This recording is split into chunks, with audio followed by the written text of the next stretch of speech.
All right. All right. Good morning. Good morning. Welcome, everyone. My name is Brad Tisdale. I am the host here of Nonprofit Nuggets. This is a short conversation with amazing professionals that will give you actionable insights into key areas of your nonprofit. And I'm your host. I'm a fractional CFO, and I'm super excited and glad to have Dr. Rich Kidd with us today.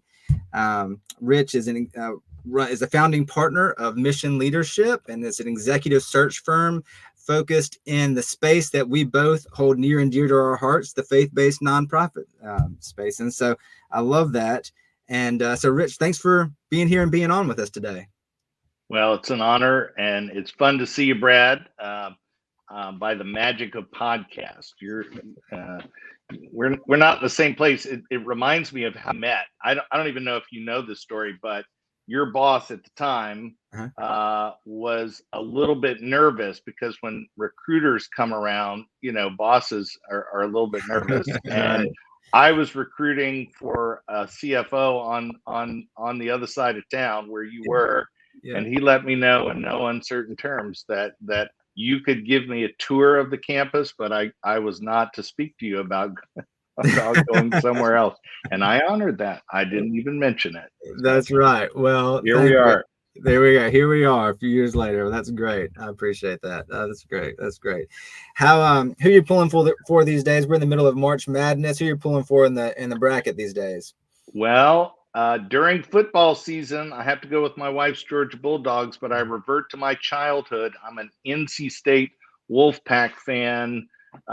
And so we were all in the dumps, didn't have any hopes left. And then 5 in a row, Coach K not only saved his job, he turned our hopes around, and now we're dancing in the Sweet 16. There you go. I love it. That's been quite the run for sure. For sure. Well, Yeah. good. Well, let's jump in here, Rich. Why are you drawn to this space? Why are you drawn to this faith-based nonprofit work that and trying to help people hire and find good people for that? Why does that resonate with you? Well, like everyone in the space, I'm drawn to it by the amazingly high salaries, Brad. Don't you know that? Man, I'm a sucker for mission-driven people. I mean, they're just my people. They're passionate. They are really driven to accomplish a goal that's larger than themselves. They're selfless people. They're pouring themselves out for victims of sex trafficking. They're pouring themselves out for people that need water. They're people of insight and vision. And man, when I get to work with those people, I just feel like I'm alive. Yeah. So it's always been a natural to me. I love working with that sector. Yeah, no, that's great. I mean, I always say, just working in the nonprofit space, you get to wake up and just kind of you're fueled by that mission, right? And it feels like this deeper kind of meeting than just some type of metric or some type of bottom line or those kind of things. So I agree with you there. I was on a webinar a week or two ago with a large accounting firm, and they just did this big kind of study of nonprofits and those kind of things. And they said that 74% of nonprofits had a job vacancy right now. And they actually started calling this a workforce crisis. I'm seeing some of that around, but are you seeing that in the industry? And what are your thoughts on the causes? Or, I mean, what's going on with all that? Yeah, it's a great question, and I am seeing it. I've had conversations with CEOs of large organizations. One recently had 84 openings posted on their homepage. Another, large. I won't use names because you'd recognize them, but they've had positions posted for a year with very little movement. That not the candidates that they're receiving really are not matching the profiles that they want. It is a crisis, and I absolutely with that. Yeah. Yeah. I don't know it's a lot. And I don't know if there's competition out there or what's going on or people that are unsure about the nonprofit space. I mean, what are the distinctives that you would say when when there's candidate out there? I mean, trying to convince somebody to maybe move from corporate to nonprofit is a bit of a leap some ways, unless they've worked in the nonprofit before, and maybe there's an element of that. I mean, any thoughts on working in nonprofits versus corporate? Yeah, it's a great question, Brad. And I've worked both in the for-profit marketplace. I've worked in the church, and I've worked in nonprofits. So I've kind of had an opportunity to do several of those. I don't know if I had a vocational counselor with ADD. Somehow I ended up in all those sectors, and money is cited by most as Yeah. the key barrier, and nonprofits just don't have access to the capital that can purchase top talent. And just to put it in a sort of a direct way, and I so everybody in the nonprofit sector wants that marketplace skills but a ministry heart. That's what they're looking for. And so they asked me, that's sort of the holy grail. Well, we really want someone. Well, I remember recruiting someone who worked for Cisco, and his team, in global internet security, worked around the world. I mean, he had someone in so many time zones that his team could literally work for full time. Mm-hmm. And when I was offering him a position and a mission organization, he looked at the salary, and he says, "Boy, that's an eye-watering pay." So that's the way I think about it. How are we going to offer someone this opportunity to endure this eye-watering pay cut? And the answer is mission, right? It is purpose. It is the opportunity to do something that you're passionate about. People in corporate America, I'm finding, are sometimes unable to verbalize their faith at work, and they're attracted to a faith-based nonprofit because they feel more free to express their faith.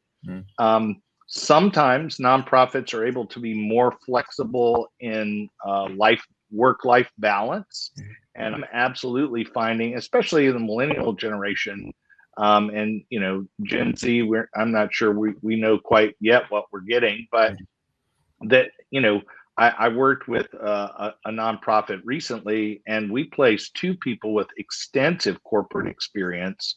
And what they were looking for was flexibility. I mean, world-class talent. And because this nonprofit structured their week with a great deal of flexibility, remote, it was a hybrid situation.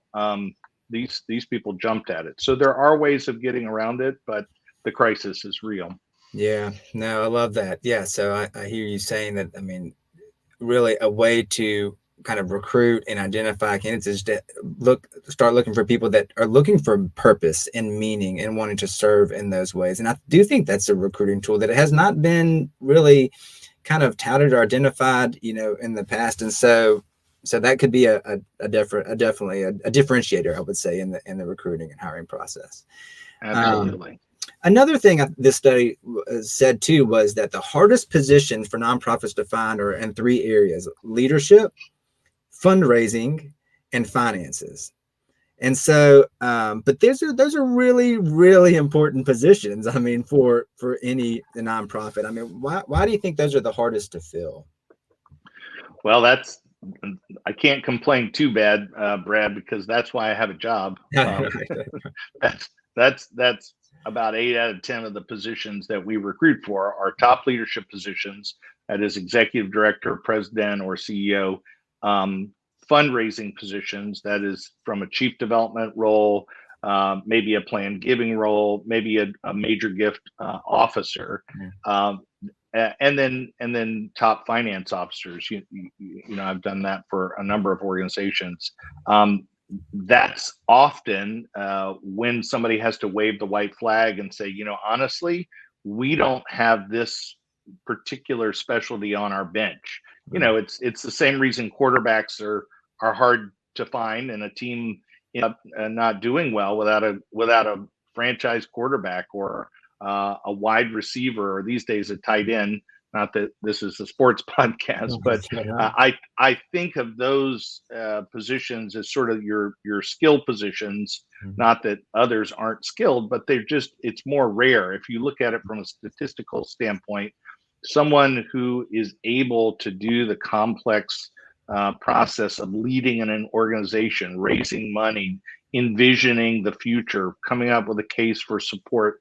Those are not easy things to do, and often if they are able to do those things, they're making significant money in the for-profit space, and they don't really want to move.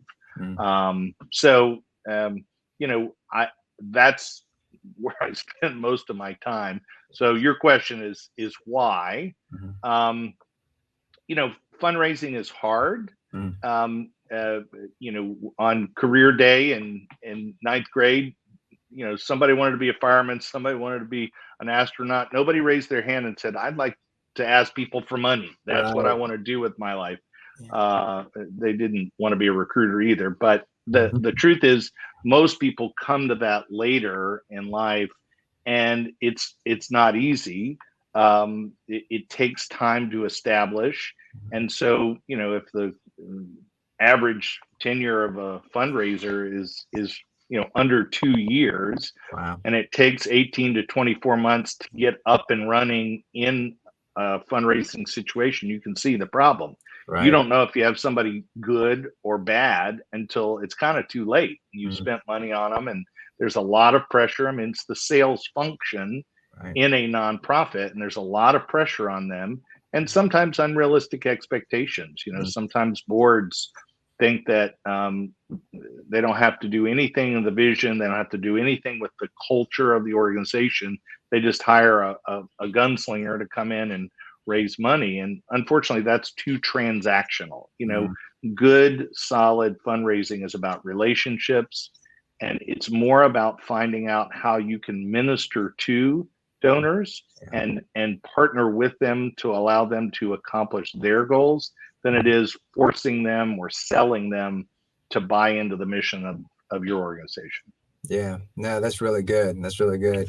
So I think when I see an overall broad brush, we have a workplace kind of shortage and crisis going on. But then when we distill that down into really key positions, I mean, if you're saying that 80% of your searches are in these leadership, fundraising, finances, that just shows that they're hard to find and people need help finding those technical, really important, pivotal leadership positions.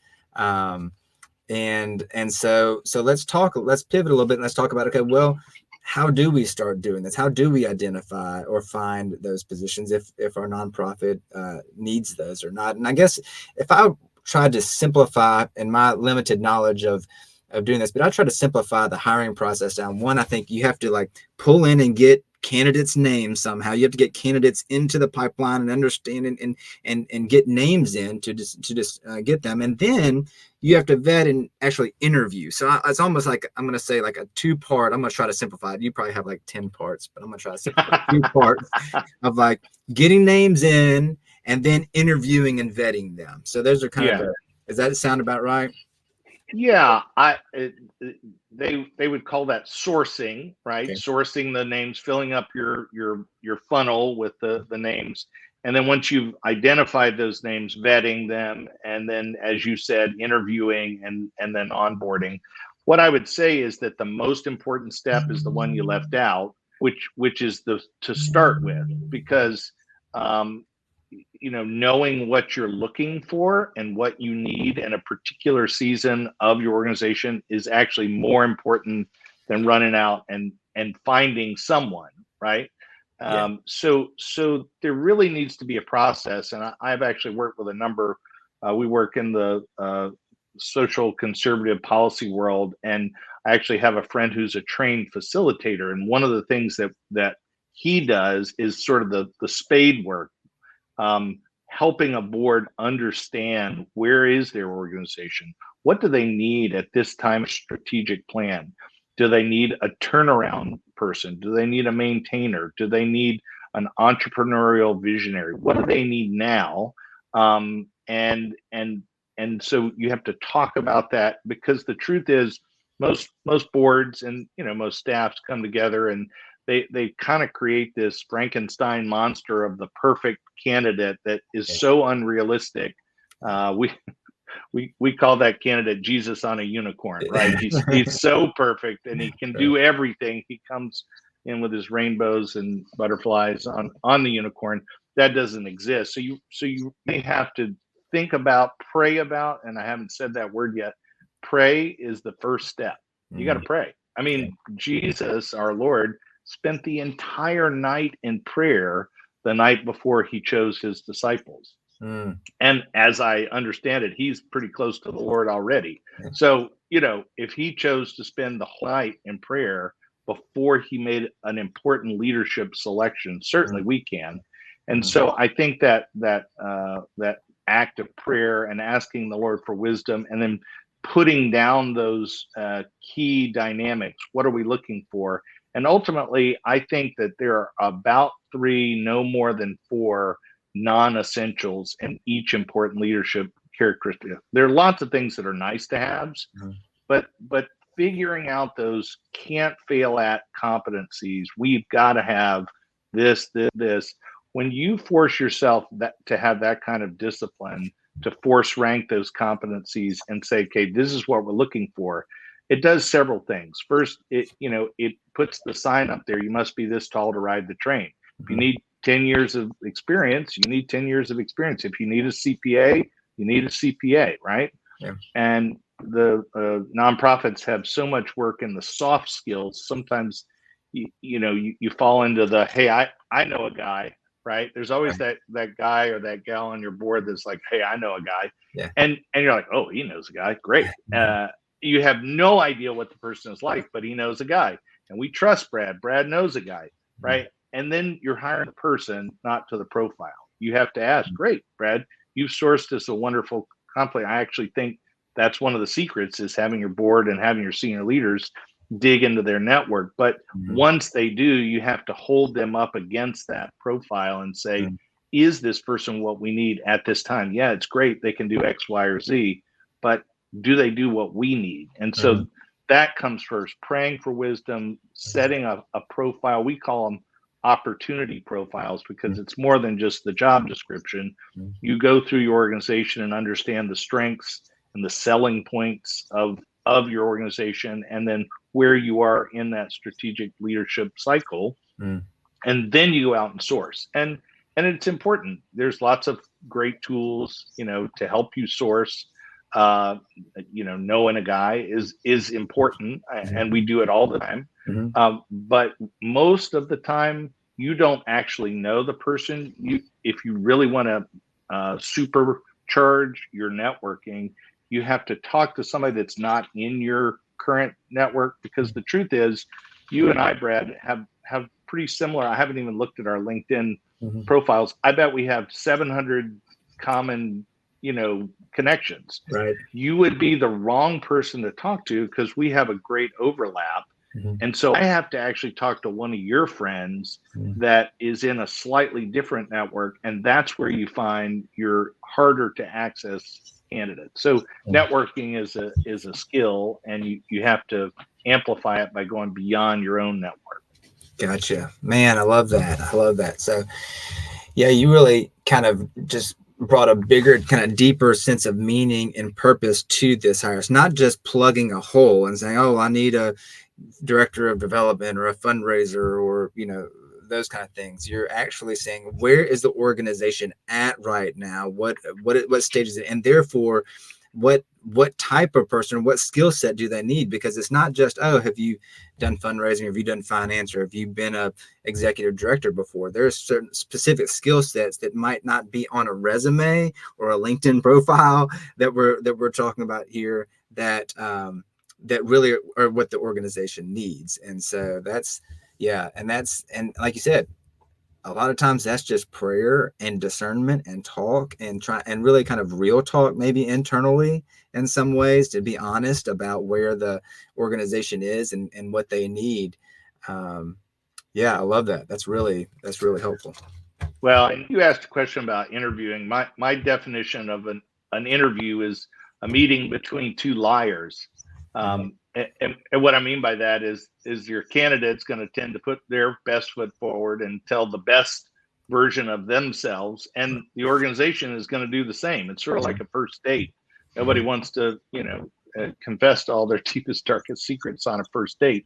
But the truth is, those negative factors are going to come out.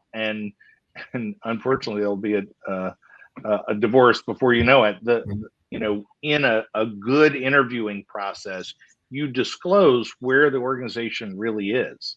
You talk about the challenges. Every time that we do a search for an organization, we ask for opportunities and challenges, and sometimes they'll ask us to rewrite the challenges and to put them, pretty it up just a little bit, put on, and we won't, because you got to be honest, Yeah. and the truth is, the right people for the job are going to be able to address those challenges and will actually be energized by those challenges. And sometimes, organizations just aren't honest with candidates. They put them off. They, have interviews that just last forever. I hear a lot of complaints from candidates because, organizations don't communicate well with them. And look, let's just be honest, Brad. The modern job search is just a soulless, a terrible process. I hear from friends all the time, you put in applications, you don't hear anything, it's just so frustrating. I have so much empathy for folks who are on that job search. And so I spend a lot of time listening and of course praying. So organizations have to remember that it's hard, and they're only going to pick one person, but that doesn't mean you can't communicate where you are honestly and set those expectations well. Yeah, no, you're exactly right. It's hard out there, and I love I love that insight. You mentioned just kind of hiring pool and candidates, and even networking. I feel like leadership nowadays, or anybody in the nonprofit space for a leader, should kind of always be in a constant networking type of mentality, right? And that could be LinkedIn or online, but just even in and around, or industries or conferences or those kind of things, because you said, like, there's going to be people within in the network or the relationship, whether it's a board member or a friend or a colleague, or those kind of things. And so you kind of always have to be looking out for talent, whether or not you have a job opening maybe at that point in time or not. I mean, any tips for leaders on networking or staying in touch with possible candidates or anything? Yeah, Brett, I think that you're exactly right. The truth is, everybody on your nonprofit leadership team and on your board is a recruiter. They're either going to be a good one or a bad one.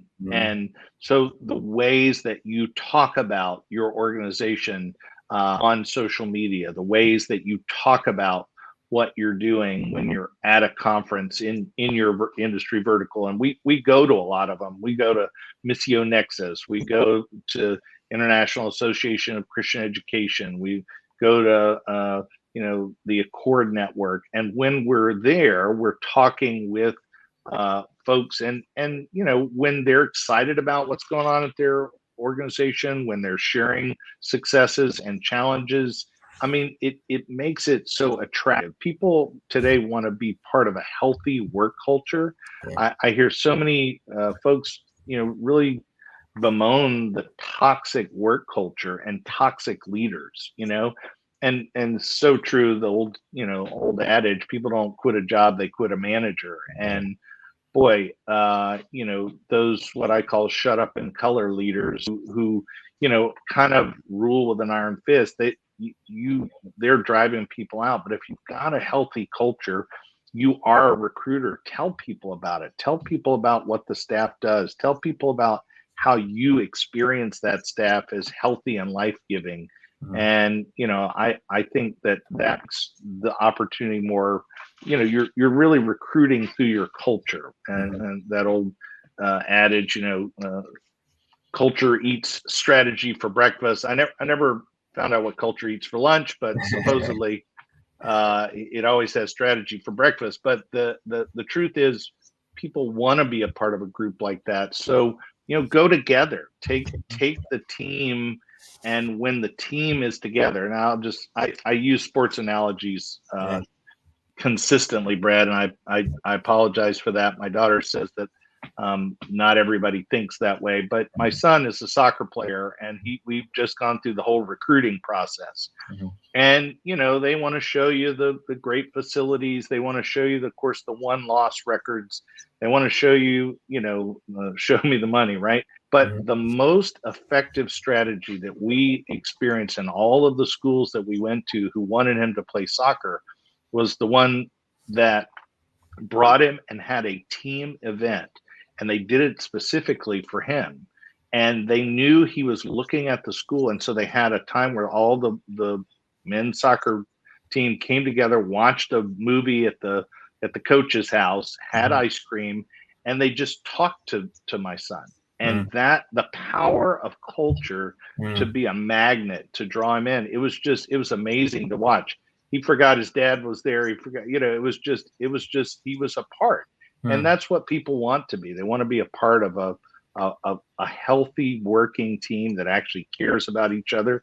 So take your team on a conference, go together, meet people, invite them to lunch. Mhm. It's the untold secret, Brad, is that some organizations are easier to recruit for than others Mhm. because A, the reputation, B, the way they treat their employees, Mhm. and C, the wins and losses that they honestly walk through together. And Mhm. Peter Greer, one person that I really respect in our space, he talks about rooting for rivals. So it's not even about bragging about all your successes all the Mhm. time. It's about lifting all of us. It's a kingdom view of talent. Mhm. So anyway. No, that's really great. I mean, I love that, and I think what I hear you saying is fascinating. I came into this interview thinking about like, hey, what are some nuts and bolts that we can do to like get the word out and hire people and interview well and those kind of things. But what you're constantly doing is you're lifting the gaze and you're saying, hey, what is the purpose of a position? What is the culture of an organization? And these are things that are sometimes can maybe hard to put down on paper. Some things that are really kind of behind the scenes, so to speak, and it's part of a DNA. And so I love that hiring, especially if it's leadership or that is so important. And so what are those kind of intangibles maybe? What are the things that are kind of under behind the scenes that really might make the organization great or might make this position well? And so I appreciate you really bringing that perspective in. Well, I think that is the piece where the nonprofit beats the for-profit every single day. And Mm, it's also the way that for-profit groups like Chick-fil-A, right? mm, I'll just use them because it's God's chicken, but the culture that they uh, portray makes their recruiting easier. I had a good friend who was a Chick-fil-A operator, and he moved and became the owner operator of a different franchise. mm, And he says, "Man, I thought I was a great recruiter. It turns out I just had a great brand. mm, It's same guy, same habits. So mm, it's not even about the nuts and bolts. It's about how much magnetism is there, and that's where nonprofits shine. People want to be a part of something that's bigger than themselves. They want to make a difference. Tell that story well. That case for support yeah, is what brings in money, but it also brings in people yeah. because they're saying, I'm willing to sacrifice for this. This is bigger than me, and that's just how God made us. Yeah, no, I love it. I love it. That really just, just really in tunes with my heart and where I'm at there, and I think a lot of our audience. And so, Rich, a lot of people may not know about like executive search firm, or may not have even ever engaged with one before. When should people consider calling you or using an executive firm versus trying to do it on their own and using their own networks? Well, my you may be surprised with my answer. I think that most of the time they should do it on their own. I, Mm, I think that it's much better to grow your talent in-house. I think you should be constantly, mm, restocking your bench. I think you should constantly be promoting from within whenever possible. And so I think that is you know, a highlight of a healthy organization. And sometimes dying organizations that just have a lot of cash think that they can, recruit their way out of a disaster. But that's just not the case.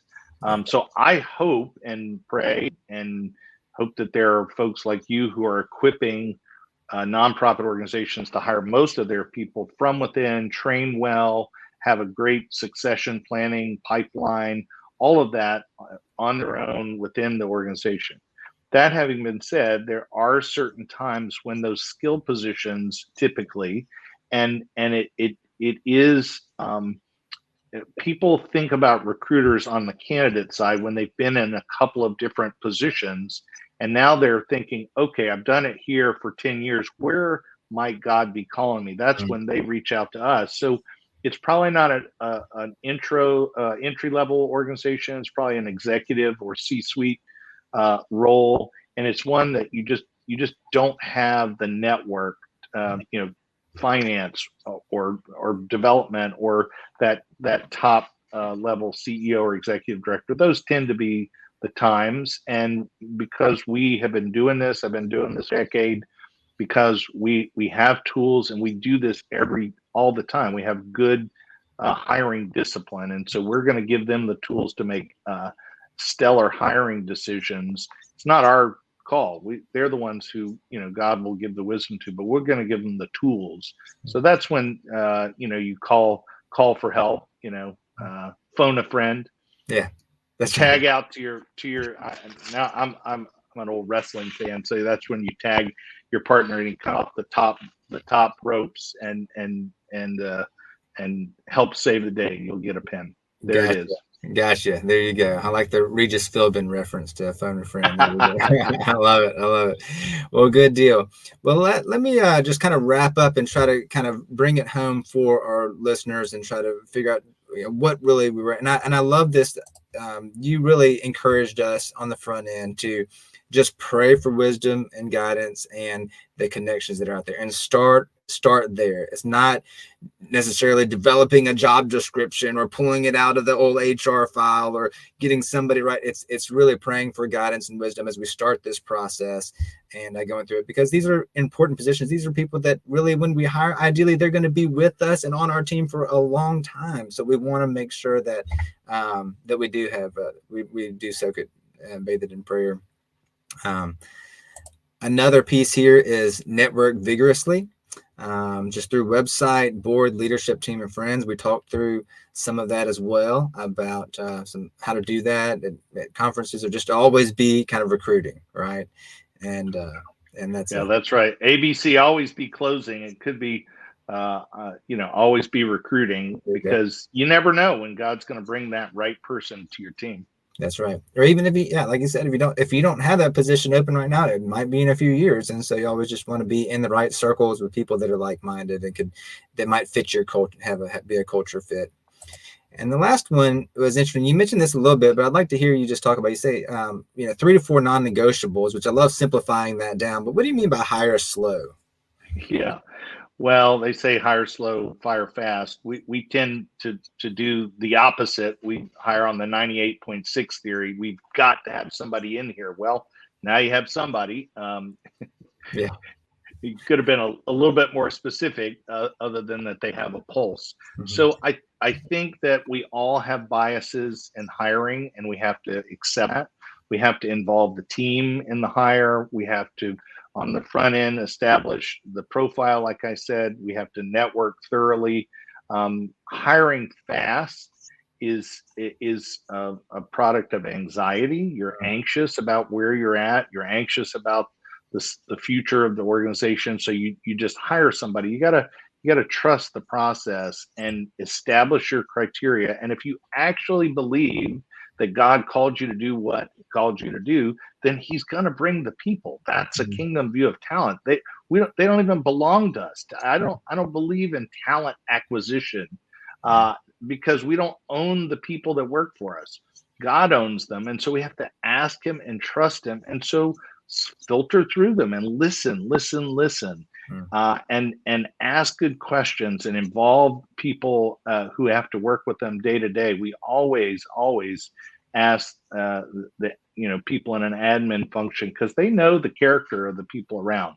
That's one of my interview tips. Is I have somebody get a tour of the place by somebody who appears to be a nobody, and watch how they treat them, right? Because how you treat quote unquote nobodies, because there actually are no nobodies, Right. it reveals a character. And sometimes a leader thinks that those people are there for them rather than servant leadership that says, my success is going to be judged by your success. So that's what you want to find. And when you find that person, hire them. A person like Daniel, 10 times better than his colleagues. That's what we're looking for, exceptional leaders. Yes, absolutely, absolutely.